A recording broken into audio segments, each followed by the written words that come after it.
آپ وسلم کے آمد ہونے سے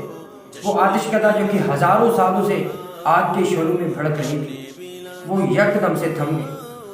آپ کی آمد سے جہاں پر یورپ میں پڑے وہ بت جو کہ منہ پر گر پڑے تھے،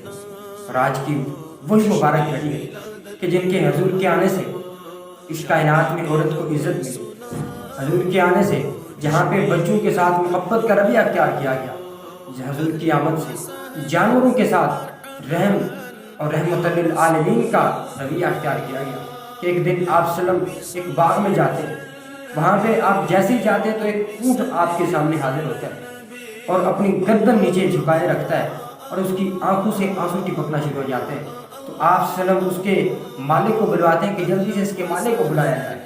جب اس کا مالک سامنے آتا ہے تو آپ وسلم اسے فرماتے ہیں کہ کیا تم اس اونٹ کے معاملے میں اللہ سے ڈرتے نہیں؟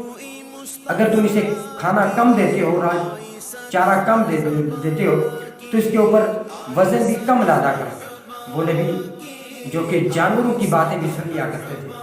وہ نبی جو پتھروں کی فریادیں بھی سن لیا کرتے تھے، وہ نبی جو درختوں کی فریادیں بھی سن لیا کرتے تھے، آج اسی نبی کی آمد کا دن۔ تو آج اسے اپنی زندگی میں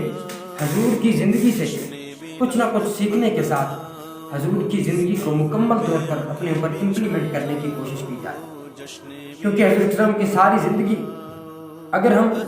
سیرت ہی کو پڑھ لیں تو آپ وسلم کی ساری زندگی ہمارے لیے ایک کامل نمونہ ہے،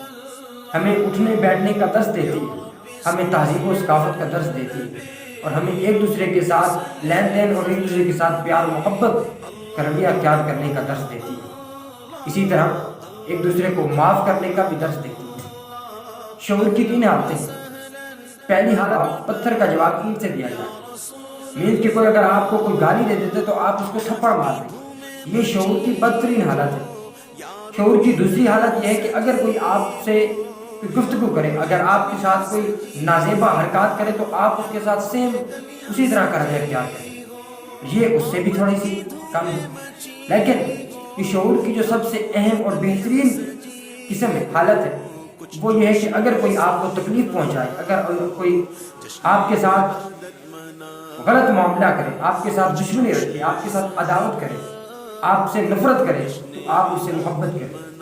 آپ اس کی دشمنی کا جواب اپنے پیار سے دیں، آپ اس کی گالی کا جواب اپنے پھول سے دیں، یہ رویے کا جواب اپنے اخلاق سے دیں، اور یہ شعور کی سب سے بہترین حالت ہے۔ تو آج اسے اپنی زندگی میں مہیا کیجیے کہ حضور اکرم صلی اللہ علیہ وسلم کی زندگی کو اپناتے ہوئے،